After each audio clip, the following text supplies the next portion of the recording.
From public access in Austin, Texas, the dogs here are just way more authentic. It's Late Night with Phil. Tonight's guest, the Lizard Man. With musical guest, the Geico Geeko. Now here's your host. He came to Austin to make it big, but his forehead beat him to it. Phil.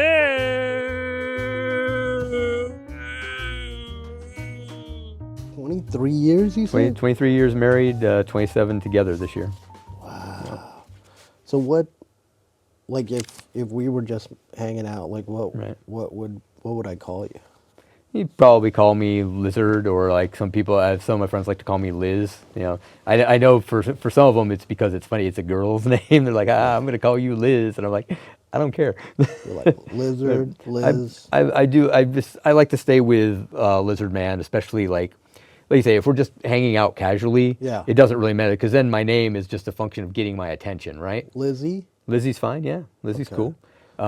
Because what happened, at least for me, and I've talked to a couple other people that have stage names about it. It's like at first you want to be your stage name, you want to be kind of. It's like, oh, I'm building this brand, right? I'm Lizard Man. Call me Lizard Man. I am Lizard Man. But it's also, I chose that. I kind of wanted to do it. I'm comfortable with it. My family's comfortable with it. Like my mom, she's a retired first grade school teacher. But before she retired, one day she was at school. She was wearing a shirt, had this petroglyph of a lizard from the southwestern desert that she'd picked up on vacation. Yeah. And one of the other teachers was like, hey, Cindy, what's that on your shirt? She looks at it and she goes, oh, it's my son. So like it's who I've become. Yeah. And like, I never had a problem with my given name, which is Erik. But, nowadays, if somebody calls me Erik, it's usually an indication that they've read it on the internet and they're trying to be overly familiar and personal. So a lot of times if I hear somebody call me Erik, I'll be like, what are you trying to get at? Like, you don't know me like that, Yeah, but there are people who still call me Erik because that's how they knew me and how they're comfortable. There are people that still call me by my old rugby nickname, Satan. Satan was your rugby nickname? Yeah, well, I played rugby for 9 years. And towards the end of it, I was playing for a club in Albany, New York. Yeah. And my nickname on that team was Satan. Wow. I was the hooker. One of my second Roman, one of my best friends, he was Jesus. So it was always, hey, we got Satan and Jesus on the team. Wow. Is that guy? He's in Austin. He actually, I moved down here in 2001.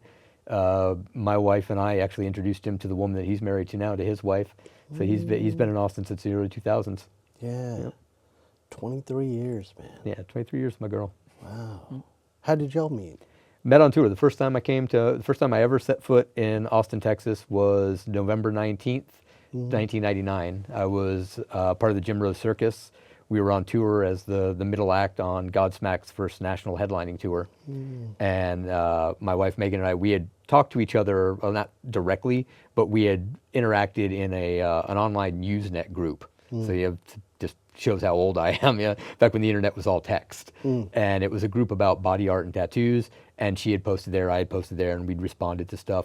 So when I went out on tour, it was a chance for me to sort of meet some of these people I've been talking to online in person. I lined it up in every city. I was like, hey, if you're part of this group and you want to come out to the show, I get a couple of free tickets most nights. Let's do it. So I arranged for her to come out. She came out to the show. We hit it off. She came backstage. She came on the bus. She came back to the hotel. Then I got her a cab. She went home, but we stayed in touch. I often kind of joke that she's the groupie I kept. And were you full lizard? I was not. My tattoo was not as complete as it is now, but my face was tattooed. Like I was Lizard Man at that point. Well, actually, Jim didn't like that name, so he used to call me the Amigo on stage. And there's a whole bunch of different stuff about that. But the first time she ever saw me live and in person was my entrance to the shows, where I would come running out on stage in nothing but a green Speedo, and then stick my face into grinder sparks that were coming off. Our grinder girl had an angle grinder and a steel bikini, and she'd be grinding off it, and sparks would be shooting out of her crotch that way. And I would come running from off stage, like I say, nothing but a green Speedo, with a cigarette in my mouth, shove my face in her crotch, and light the cigarette off the sparks, puff it up, and then put it out on my tongue. So that's literally the first time she ever saw me in person. That's what she saw, and I guess something clicked. She fell in love. Right, yeah, that was the moment. Wow. She was like, I want to be with that guy. Are you transitioning into a human or a lizard? I mean, if I was transitioning to anything, it'd be more reptilian. I like to think of myself as a hybrid, though. I like to think I'm a lizard man. I got the best qualities of lizard, and I got the best qualities of a man. You put them together, you get lizard man. It also allows me, when people like to say things like, "Oh, well, you're a lizard. Why do you have ears? Or why don't you have a tail? Or why do you have freak tattooed on your chest?" Things like that. I'm like, bunch of freaks. Right. I'm like, yeah. People are like, first of all, yeah. Who the hell are you to be criticizing my project? This is my design. Just walk into this and be like, "Hey, my opinion matters. Let me tell you how you should modify your body." But they're like, "Where's your tail?" Yeah, lizard exactly. man. It's back home in the closet. It fell off. I'll get it put on sometime. Wow. But yeah, I always just my joking out for that is always I go, look, I'm a lizard. I'm not a lizard. I'm not a man. I'm a lizard man. The thing that, I mean, conceptually it existed before me, but for me as a lizard man, I created this so I get to say what the rules are. And it's like, yeah, lizard men have ears. Yeah, lizard men don't have tails, or at least the type that I am.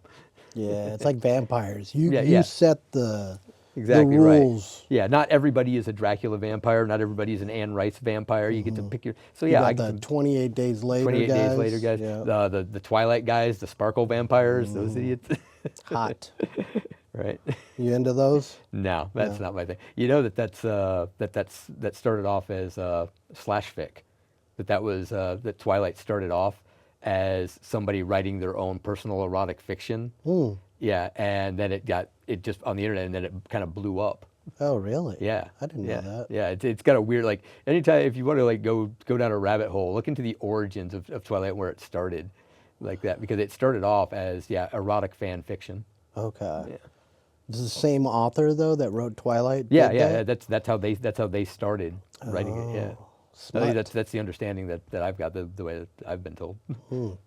Robert Pattinson. Robert Pattinson, You a fan? I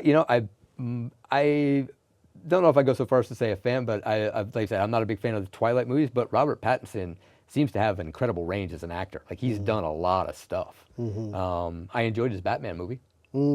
Yeah. I didn't think they would go darker with Batman.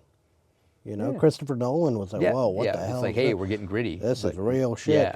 And then, I feel like that's the direction Batman movies have got. Like, I can remember being in high school when the Michael Keaton Batman came out, and I loved it. And Jack Nicholson's Joker was great like that. But yeah, if you watch it, it's just been this gradual sort of, like, it's not even, I thought, gradual sometimes, but you go from that, first we're going to be Prince. So doing the soundtrack, and that movie has a lot of great stuff. But then they just kept going. It became each movie had to one up itself by being a little bit darker, a little bit grittier. Yeah. And it got sillier too. Yeah. Well, yeah. Some of it was just. I was gonna say, with the possible exception of the Tommy Lee Jones and Jim Arnold Carrey. Schwarzenegger. Yeah, Schwarzenegger. Which visually he works for that. Like Mr. Freeze, like that. He looked good as Mr. Freeze. It was just like a big brand sponsorship. A lot. I think it was like very. Oh yeah, that was corporate America and Hollywood getting together and having an abomination baby. Big circus. Yep. Yeah, they brought in. I mean, there's always been that connection for Batman, because Robin, canonically often comes from a circus family. You're right. Yeah. Yep. Batman, no circus. Batman knows they're just an orphan with too much money and a weird fear of bats. Yeah, but he got those acrobatics down. Oh yeah. Did you see the cartoon back in the day? That real good cartoon. I remember the movie. I remember going to see again, like high school. That cool ass animation, like 20 style almost. It was like, what was that called? Noir. I'm trying to remember. I remember.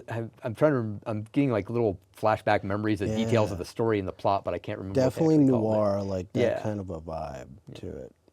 It was so advanced for like children's cartoon. Yeah, what's the thing, right? Is that the when you're doing like. And I love it because I'm a big animation fan, right? And I've described myself as like, I'm kind of a living cartoon. That's sort of what I've gone for a lot of times. Like when I'm doing sideshow stunts, like I don't try to be scary or intimidating. I try to make it fun and goofy. But a sword happens to go down my throat, so that cartoonish aspect always build me. There's now we're living in kind of a golden age for adult animation, or cartoon shows that are made for adults to see, and not meaning necessarily pornographic or anything, but just adult content, something you would normally expect for an actor, like even things like Family Guy, American Dad, like this, The Simpsons is a sitcom, right? It's just, it's an animated sitcom. They know they have an adult audience, and they play to that adult audience. Is that still wasn't going, there. The Simpsons? Yeah. It's still going? Simpsons is still going, yeah. What's the seasons now? I don't know. I want to say they're past 30, or maybe they're at 30. Jesus. I'm not sure. Yeah, it's a long time. It's been going on for, there was a time and place where my wife and I were both early Simpsons fans. And so when I first moved down here, moved in with her before we got married, we were just living together. We had a couple of friends that like to have like board game nights. We'd go over. We weren't allowed to be on the same team for Simpsons trivia. Yeah, I think back then it was like we were on like season 9 or 10. Yeah, we just knew it backwards and forth. I mean, when I was in college, there was a time period where this is in Albany, New York. There was a 2-hour block of Simpsons every night from 6 to 8 on one station. And if anybody called me during that time, I would literally pick up the phone and go, "Simpsons are on," and hang up. 2-hour block? Was that 4 episodes? Yeah, 4 episodes. Yeah, back to back. Yeah. I watched a lot of those early seasons just so much. They're ingrained in my brain. Me too. Yeah, it was a big thing. I had a Bart doll. You had a Bart doll? Yeah. Nice. I was big on Krusty. Blinky. Yeah. One of the first things I ever, like, I'm not much of a traditional artist. I've always focused more on performance and live things like that. But one of the first sort of ideas where I'm like, oh, I have to draw this, even though it's going to be shitty because of my drawing skills. But, koi fish in Japanese tattooing, very big icon and symbolism there. It appears in a lot of different traditional Japanese art. So I did Blinky as a giant koi fish. So I would go find like prints like of Japanese masters' works and then retouch them to make the koi fish into Blinky, add a third eye, and things like that. Nice. What kind of lizard would you be? My absolute favorite favorite lizard would be the tuatara, which is a native to and really only found in New Zealand. Tuatara. Tuatara. They're sometimes called living fossils. They're one of these animals that have been around forever and evolutionary-wise just haven't changed much. They don't even reach full maturity for decades. They can live over 100 years. They also have a third eye. Their pineal gland is actually exposed in their development. They're a wild, just sort of weird anomaly animal, like a lot of the animals from New Zealand and Australia. Yeah. I really like them in a lot of different ways. They're a cool life form just to study and know about.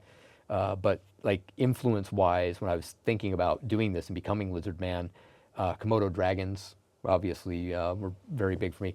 And really, it's a lot more, rather than actual lizards, actual reptiles for me, it's the symbology behind it. You go to any culture, you go to anywhere in the world, and reptiles occupy a very special place in the human psyche, right? And whether it's the serpent in the Garden of Eden, the world serpent in Norse mythology, literally lizard people in some Native American traditions. It goes on and on and on and on. David Icke? David Icke, yep. I was always surprised that every now and then somebody will bring him up to me. Yeah. But I was also surprised I didn't get more of that because I was in 80s conspiracy, back when conspiracy theory was fun. Because that's a huge modern kind of, well, he was doing it before a lot of people, but and sort of in cryptozoology, there's the lizard man of Lee County in South Carolina, I think it's South North Carolina. So it's me looking at that as a young artist and sort of decide, because I had this idea about tattooing my whole body, doing a transformation that would make me appear and seem less human. The whole idea was to get people to question my humanity through both appearance and behavior. Why? Because I had this, I studied philosophy primarily, and there's an ancient question that we still wrestle with today, which is how do you define humanity, right? And a lot of people try and go a biological route. And I've actually worked with biologists. We did a presentation about how, where I kind of brought in my art person, they brought in a biologist. We did this lecture series in New York and New Jersey, talking about how when you try and do it biologically, it always falls apart. Even if you ask like high-level biologists, they'll say, well, how human is a human being? They'll say, you're about 80% human. The rest of you things like mitochondria and other elements which aren't human, or elements that are shared across the. But they say there's an ancient argument, right? And the classic story in philosophy is Plato's at his academy, and they're saying, what is a man? And it's a man is a hairless or is a featherless biped, right? And they're like, okay, a man's featherless. Okay, that's good. Yeah, all men are featherless and they're bipeds, and yeah, no other animals featherless. Well, wait about chimps, and ultimately they're trying to refine. They keep putting more and more details in. But what happens is, and this is very apocryphal, Diogenes the cynic is outside the wall and he can hear him in there talking, and he plucks a chicken, chucks it over the wall and goes, "There's your man," because it also fits the definition. And so the joke is that Plato goes, okay, man is a featherless biped with broad, flat toenails. But that's the problem. With biology, you keep going like, okay, it's this many chromosomes, or it's this kind of DNA, right? If you keep drilling down like that, and the problem is that not every person has that. It's this sort of similar argument comes up when we talk about gender. People are like, it's XX or XY. And like, that's elementary school biology. Like, I grew up in farm country. If you've ever been around a farm, you know that there are things born every day on farms where you don't know what gender, not only do you not know what sex it is looking at it, you don't know what it is. Things I saw on dairy farms, I saw cows give birth to, is it a cow? It came out of a cow. I don't know what the hell that is. Like, what have you seen? Well, just genetic abnormalities. When you largely, everybody sees the old freak show stuff, like a cow with a fifth leg growing out of its head. Now, some of these things that are born, they're non-viable. Like if they're and they usually don't survive. That's why they end up pickled in shows and in circuses and sideshow. But what they show you is biology is messy, right? And people who are screaming about it's a man or a woman and all this sort of stuff, their problem is they never got past fifth grade biology in school. They just, and I want to say they're, and it's not that they're too dumb, they're willfully ignorant. They don't want to have a discussion about how complicated the reality actually is, right? And so me as a philosophy student early on as a young guy, and also as an artist who was doing conceptual performance art, I looked at this debate, which has been going on for almost 4,000 years, right? And Socrates, very early on, I think, got it right, because he said, what separates man is our consciousness, our minds. You're a human if you have a human mind, if you think like a human being. The world of ideas and our way of thinking is there. Now, he thought that animals didn't have it. We now know that that's not true. A lot of animals do have inner lives. We don't understand them. They're alien to us. But it's one of those, it's not as simple as we want to make it out to be, especially when you come to something like policy, like whether it's transgender or just homosexuality, heterosexuality, things like that. Like that, these aren't black and white categories until you're in school. That's what we teach you in the beginning. Yeah. But you're supposed to learn more after that. And we have we have a large, probably a majority of the population of the world that are stuck, like I said, in elementary school level biology. They just don't get it. They don't know about hermaphrodites. Right, yeah, they don't, or they've heard about a hermaphrodite and they go, oh, well, that's a random exception. Like, no, dude, this stuff is everywhere. You got to understand that the world is just not that, you can't make these neat categories no matter how much you want to. It's not going to work out. Yeah. It's complicated. Yeah, it's very complicated. Because they get scared if it's too much variety out there. Right, yeah, it's fear of the unknown, right? It's, if it's just boys and girls, and I know a boy when I see a boy, and I know a girl when I see a girl, it's easy for people to wrap their heads around. And as soon as you go like, well, hey man, there might be some stuff out there that you can't identify, you go, no. And a lot of that too is just, it's a natural thing. We all want to have control and understanding of our world. But again, the philosopher in me always goes back to Socrates. What's the most important thing to know? What's the important piece of knowledge you can have? Knowledge that there is more that you don't know than that you know, right? You will never have 51% of the knowledge in the world. There will always be more things you don't know than things you know, because what you know is finite. What you don't know is functionally infinite. If you had to identify as a lizard, right, or a man, right, I would identify as a lizard or a man depending on the context. Right? Yeah. I'm gonna play it to my advantage. It's I would say it's a similar thing to like if you were going to bring me into court, I'm like, well, no, in that case, I'm a man. You got to give me all the rights of a man I in don't court. want those lizard right, rights. Yeah, because lizards don't have any rights in court, right? I'm like, yeah, if you're dragging me in front of a judge, I'm like, legally, I'm a man because I want my man rights. But if we're out on the street or if I'm on stage in a theater, I'm like, no, I'm going to be a lizard now. Yeah. But I say usually I'm playing both sides. You see a nice tasty bug. Oh yeah. Oh, bugs are tasty. Lizard time. The right bugs, and this is something I'm a big advocate for, is we need to look towards insects as a food source. The humanity as a species, we need to eat more bugs. I've got a friend who makes cricket bars. They're You know great. that guy? I don't know if it's the same guy, but I've known a number of people. Little Herds here in Austin. Okay. They do freeze-dried crickets. I've done some stuff with them, and I'm like, yeah, crickets are one of the most ethical food sources you're ever going to find because they're crickets. I'm we scared. can breed them, but you can grind them into flour. You would never know the difference. You can you can actually grind them down and cook with that flour. It's really good. It's high protein. It's good for you. Like I said, compared to raising beef cattle, the protein reward, it's not even close. Yeah. You can feed a warehouse breeding crickets can feed more people than a cattle farm is going to. Wow. With meat, yeah, it's going to provide that protein. And if you look, big in like Vietnam. I was going to say Southeast Asia and a lot of other cultures. Cambodia, and I mean, Indonesia. it's a matter of necessity in some places where they're like, hey, what are you going to eat? Well, we got bugs, so we're going to eat them, right? Yeah. But I'm like, I think the world needs to take a cue from that because it is, like I say, it's an easily renewable, ethical as long as you're okay with killing bugs. And I mean, I'm a big animal rights activist, but I'm okay with killing bugs. Yeah. So, I feel like it's something that we benefit a lot from. But yeah, there's a social stigma. Yeah. I ate some fried ants once in Mexico. Yeah. Yeah. How'd it go? It's all right. Yeah. I mean, it's a little weird. I had chocolate covered ants as a kid. I think that's the first bug I intentionally ate. Oh. And they were little. They looked like goobers or raisinets, like little tiny chocolate. Yeah. And I was eating them. My dad had brought them back. He was at that time he was still in the service, and he had been deployed to Europe. He was in Germany, and I don't know where he got them or why, but he brought back chocolate covered ants. Wow. And as a kid, I was like, these are okay.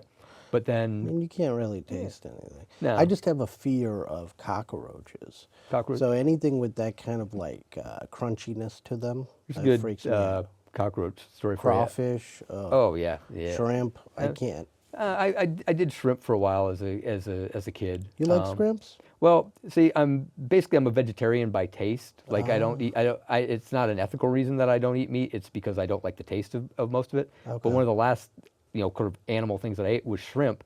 But what I figured out was I was eating really, really cheap shrimp. So it wasn't that I liked shrimp, it's that I liked breading and sauce. Yeah. I was like, hey, wait, the shrimp is kind of secondary to this because it was really, really cheap junk food like popcorn shrimp. Just like a palate, like an Yeah. Yeah. But for cockroaches, in 2007, I was in Las Vegas performing at Fright Dome, which is a Halloween thing at Circus.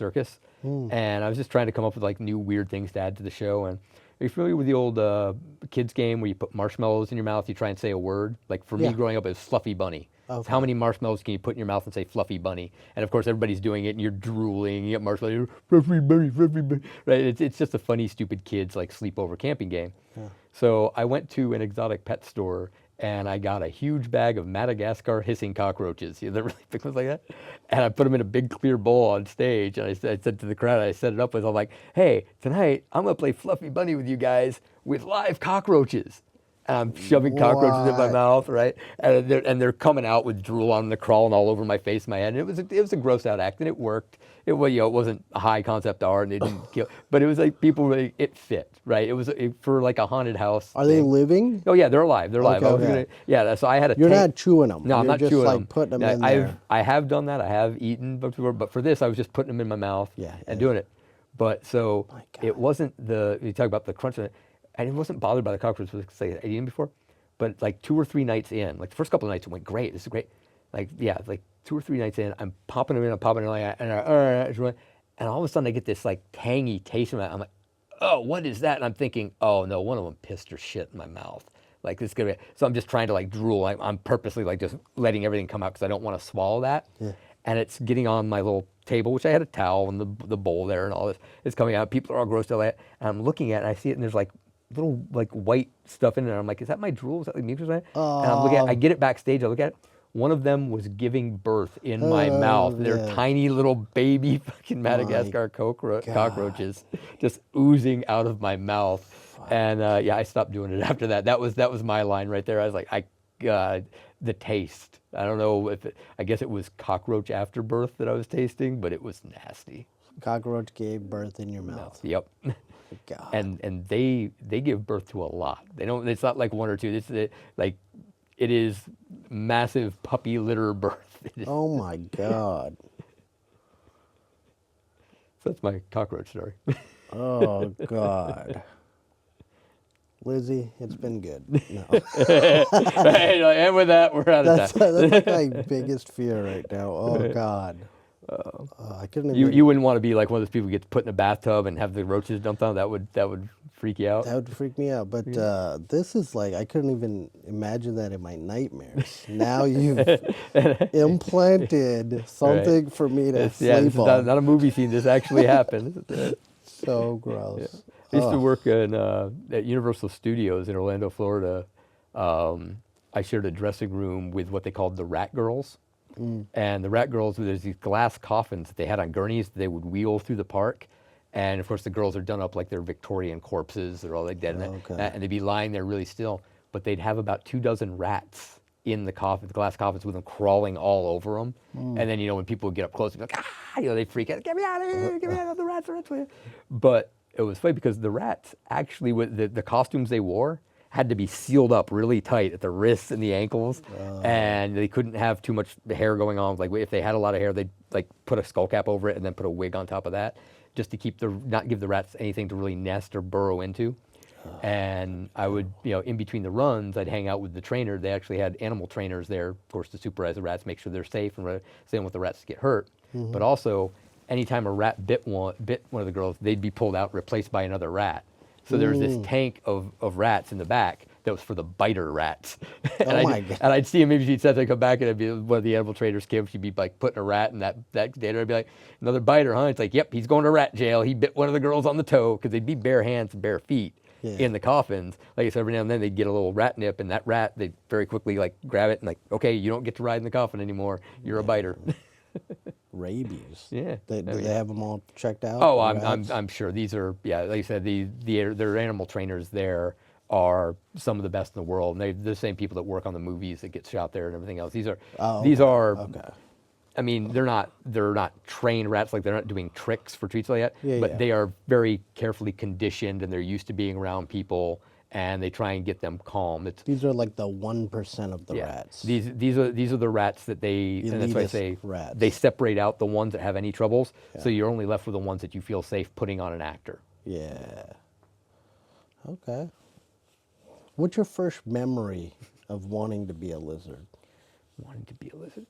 Well, it's the thing. So it actually started off for me as a kind of reference before, as a transformation idea, as a conceptual performance art piece. When I was about 18 years old, I started thinking about it, and I didn't lock it down to the reptilian theme until about 5 or 6 years later. I was kind of designing. I had lots of different ideas. Like I considered doing polka dots over my entire body. I considered doing skeleton face, which has been done by other people. I was considered a full body maze.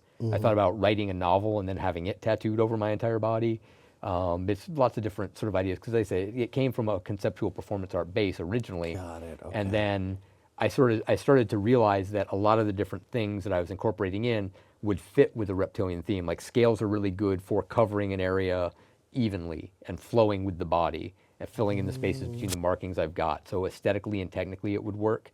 And then I got more into the symbology, and it more and more it clicked with me.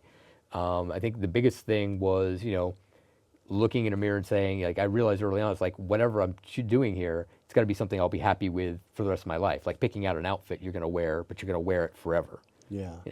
I kind of imagined you as a little boy dreaming of being a lizard, but that's not the no, that's what, I mean, I say if you want to get that far, like I love dinosaurs, and I would have liked to have been a dragon. Like dragons really fascinated me as a kid. I was very big into them. Type of lizard? Yeah, I would say so. Yeah, the reptilian type of lizard. Godzilla. I literally referred to myself. One of my old press packet lines was, "Imagine Godzilla meets the Three Stooges." This is kind of Godzilla right here. Get my stripe, my permanent mohawk. It's a little bit of a tribute to the mohawk I had when I was younger too, as a kid. Did that one hurt? Yeah. Oh, top of the head is not fun. Yeah. Basically, you lay down, they're tattooing the top of your head, and you're just feeling the pain go like all the way through. It's coming out your toes. Whoa. Yeah. It's I don't know if you ever heard that before. Some people say, like, to deal with pain, like at the dentist, where they say wiggle your toes to distract yourself. Yeah. I was wiggling the hell out of my toes when they were tattooing the top of my head. It was just, but that was almost nothing compared to the nose. My nose, I just imagine a vibrating needle just over and over again in your nose. Eyes are watering, nose is leaking. It's impossible to control. It's a reflex, and it just hurts. How many hours on the head do you think? Well, Let's say the top of the head. So if you do everything within my hairline, Yes. outlined and filled in that black stripe was done in 1 8-hour day. 8 hours. 8 hours, yeah. And then the scales were filled in with green at various times later on. But the black stripe mohawk and the outline of the scales within my hairline were all done in 2002 in 8 hours. Do you have hair? Yeah, Or you yeah. shave it. Yeah, I shave. In fact, I'm the only man in my family to not go bald, and also the only one who wants to be bald. I have to shave my head. I shave from the neck up every day and from the neck down once a week. Yeah, bald people would be upset about this. Yeah, yeah.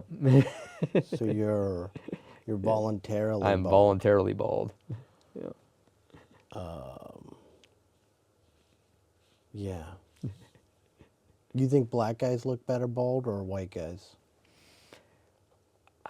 I think it's a case-by-case basis, but unfortunately... Or brown dudes. Brown dudes wear it well. Brown dudes do wear it well.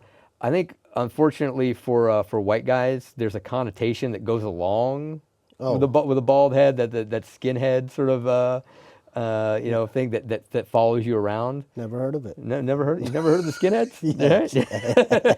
Like, can you keep a straight face through this one? Because I'll go there with you.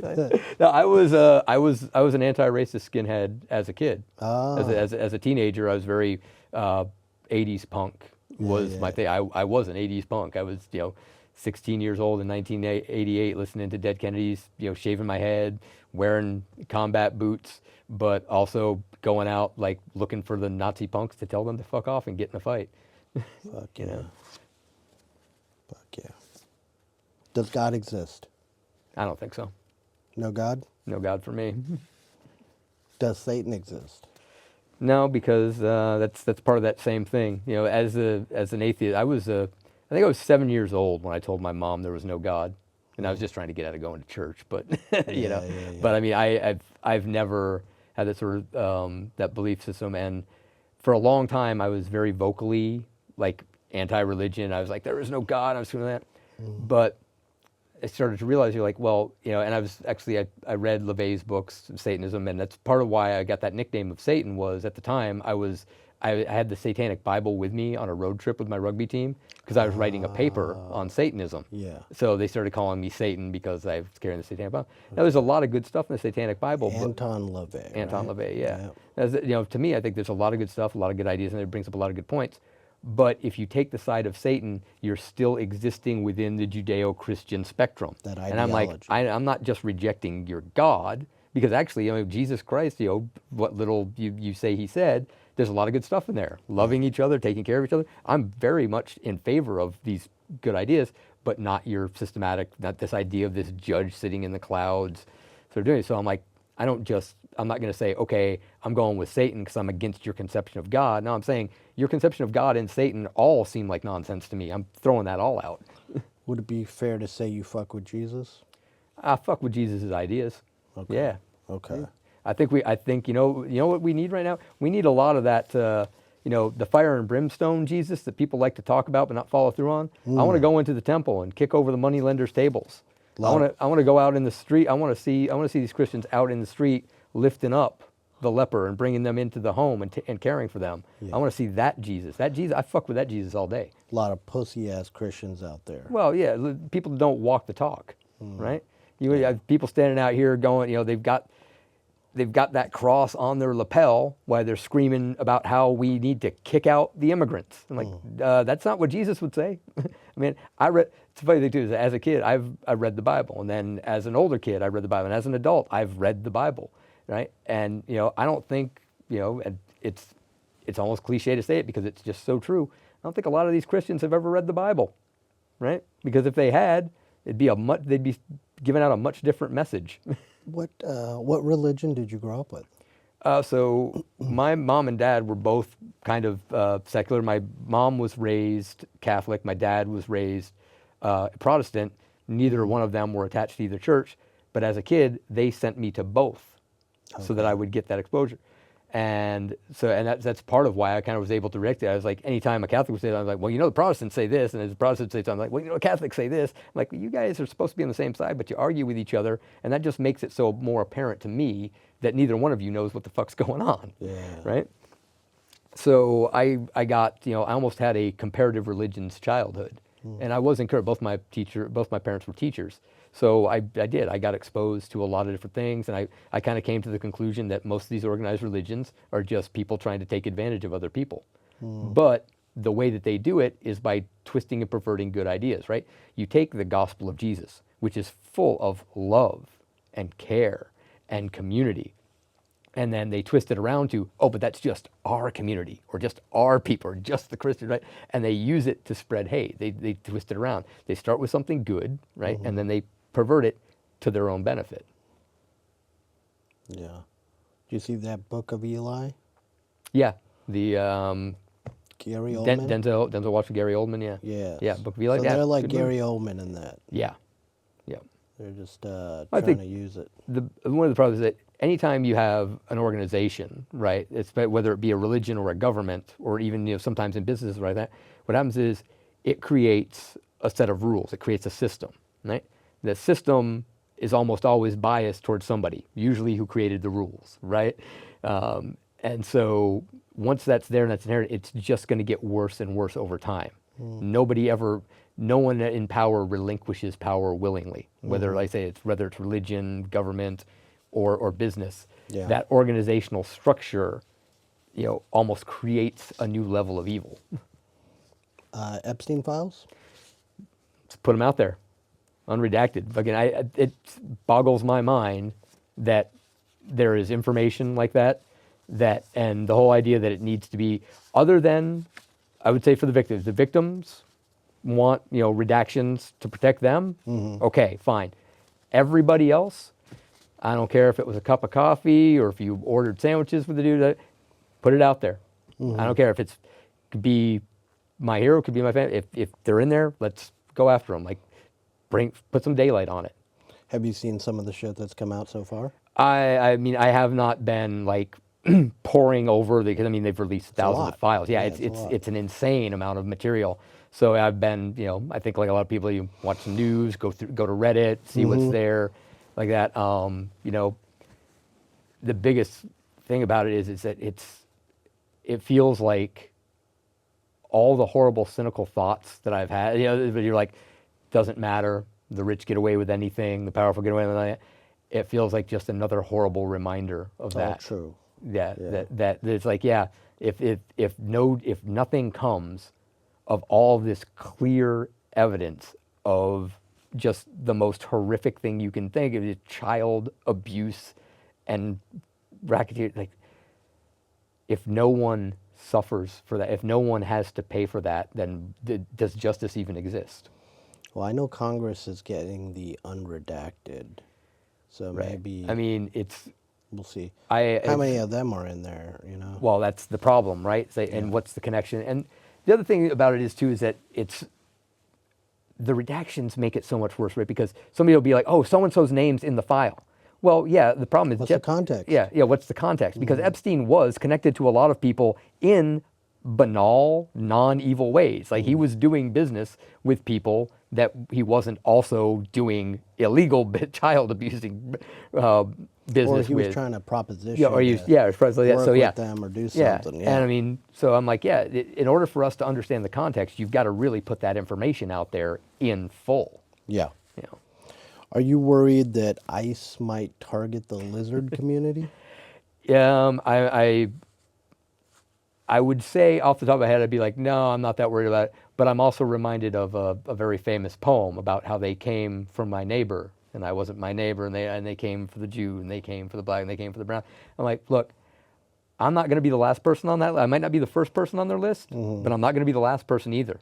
Because look, once the ideology that's in play here, going after immigrants, right? It never stops there. No. In history, we've never seen it stop there. It's going to go on. It's like right now, you're going to have people who are like, well, it's okay if you want to be goth or you want to have blue hair or you want to tattoo. That's fine. That's fine. We're talking about criminals, right? but they're going to work their way back until one day it's going to be, it'll be me before it's, my average white neighbor, right?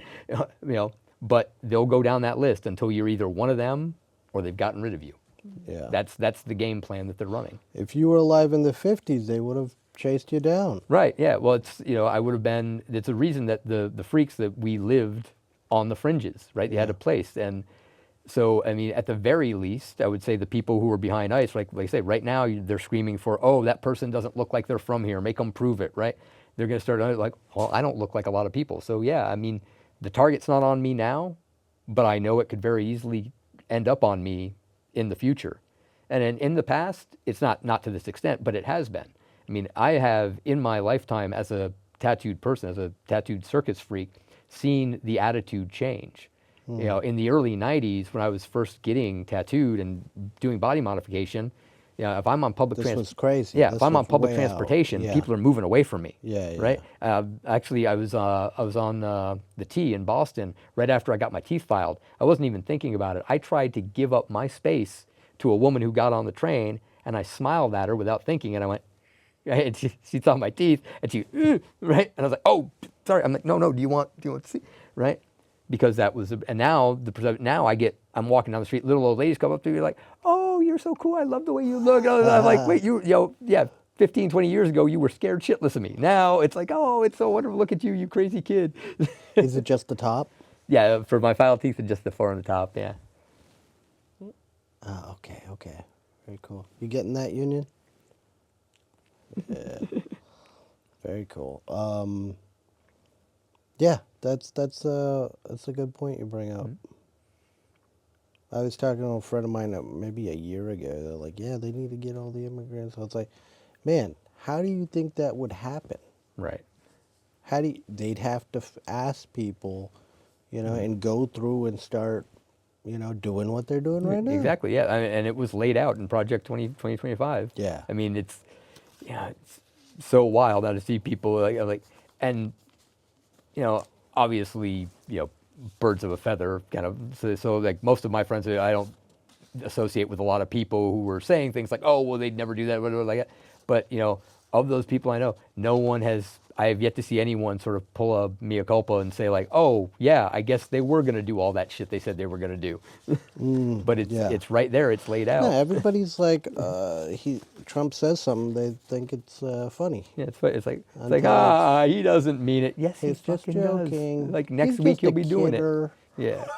He speaks extemporarily. He doesn't think about what he say. Like, yeah, but if he says it again, and then he does it, and then he does it again. Yeah. I don't know where the limit is, because That's the problem, right? Is that so many of the limits we thought were there were actually just people acting like adults. I lost my life as a teenager in the 80s, as a punk teenager, a politically punk teenager.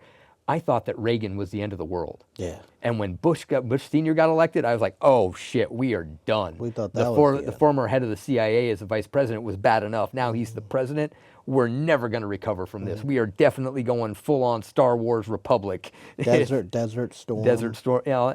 But it turns out that those guys, for all the stuff I hate about them and all the stuff I disagree with, they were still being reasonable adults. They were still saying when a court or a judge checked them, they were like, okay, you're right, I can't do that, right? Yeah. And now what we're seeing is like, no, apparently that was more of just a gentleman's agreement, because Trump's like, no, fuck all this shit, we're doing what we want. Yeah, divine court orders. Yeah. They deported people to bring them back, and they're saying, now we're not bringing them back. No due process, which is funny, like, and it's amazing to me because the people say like, oh, well, they don't deserve due process. And it's like, how do you know that you don't even know that they are who you say they are if you don't give them due process? Due process is literally bare minimum, checking to make sure that the person you say they are and that they did what you say they did, right? That's why, how many people, we know of a few cases, and that's the thing with a system like this, if you know of 5 cases, there's probably 5,000. For sure. Right? So if we have wrongly deported 5 people who were actually U.S. citizens, right? We've definitely deported many, many more. That's what we know about. That's what we know about, yeah. It's like the death penalty, right? And this is, so when I was younger, I was very pro-death penalty because I'm like, look, there are some people who deserve to die for what they've done. But you can't trust that to a system that is fallible. Because we know we've executed innocent people. And those are the ones we know about. So we've definitely executed far more. And I'm not okay with ever executing an innocent person. Lock them up for life, and hopefully we'll sort it out. But, you know, you can't go that far. You can't, that's a step you can't come back. You can't be like, oh, oopsie, bring you back to life. That doesn't exist.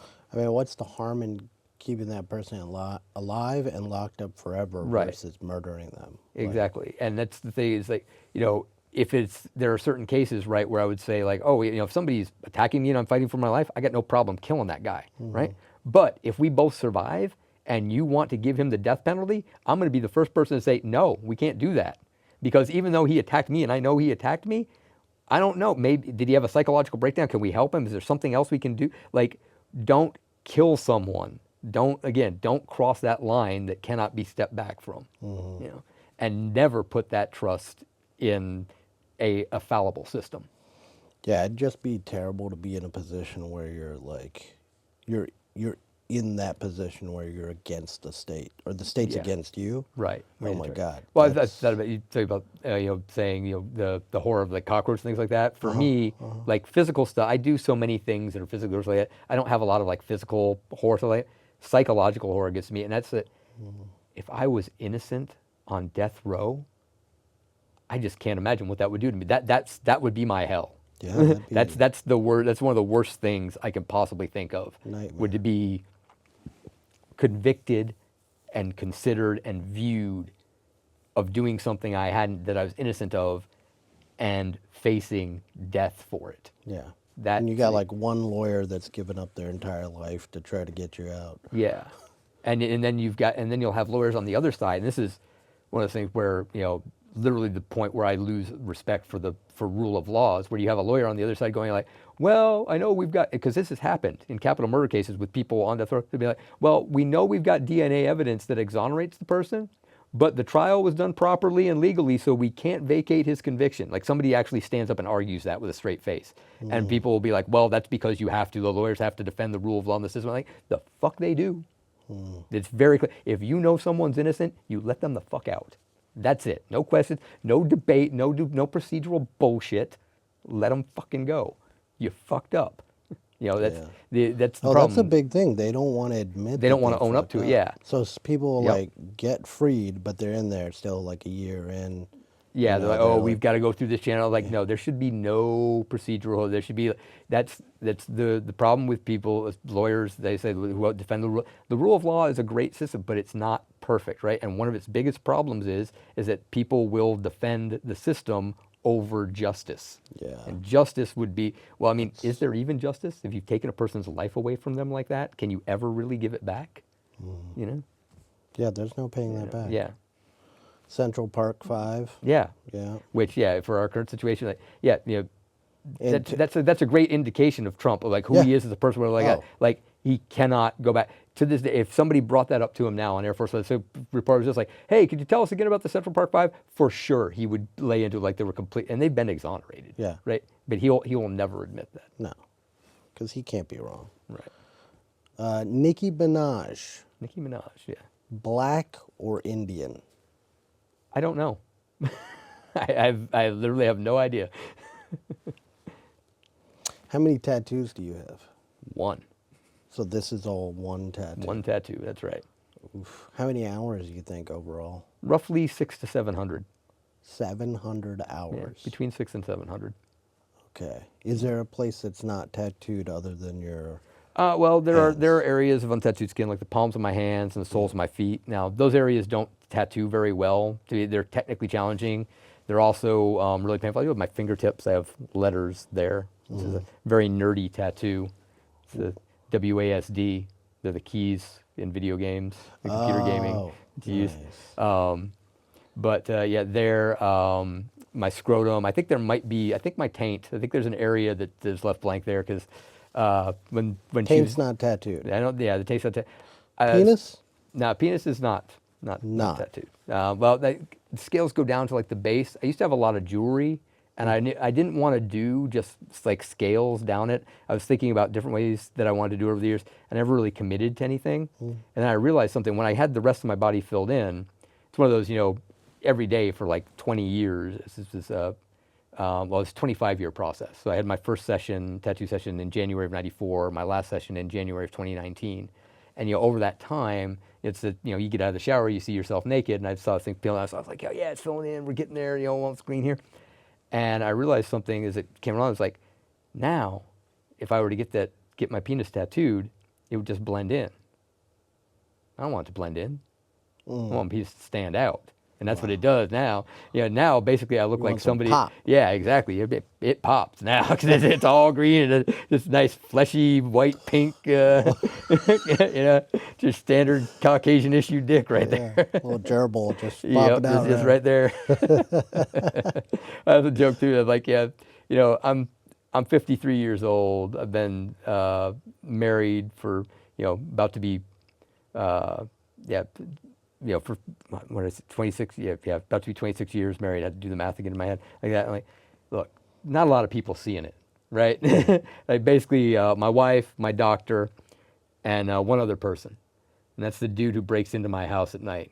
Because I sleep naked for a reason. Yeah, they say there's only two types of people that sleep naked: the people who don't think anything will happen, and the people that are hoping something will happen. Yeah, because you break into my house in the middle of the night, I'm not going to tattoo it because then you won't see it. As it stands now. You break into my house, all you're going to see coming at you are eyes, teeth, and dick. Bro, if in the you night. bit somebody, that'd right? That'd be painful. Bite them if they're lucky. They're also that's what they're going to see. What they're going to hear is. You bite them after you. Yeah, that's right about it. I'll mark them afterward, just so they know who did this. I get a signature. Lizard was here. Yep. Wow. So no jewelry now. No jewelry now. No, I've since taken jewelry out over the years. It's a genital piercing. It's funny. Like people who've had them will understand immediately, and people that don't have them will be like, "Oh, I didn't know that," or wouldn't think about it. But your junk takes some abuse in life, right? And a piercing, getting constantly like pulled back and forth and around like that, can really. Sometimes they're hard to keep well healed. Yeah. And like sometimes they feel really good, and other times they don't feel that good at all. Yeah, no, it seems like a lot of work. Yeah, it's a commitment. Yeah, well, this is all a commitment. It is. It's all a commitment. But yeah, you make certain commitments, and some of them you stick with, and others you kind of move away from. So. Yeah. Well, I've really appreciated you coming on the show. Yeah, it's been a lot of fun. It's been great to meet you. It's good to meet you too, Phil. Thank you. Tonight we have a very special guest, the man, the myth.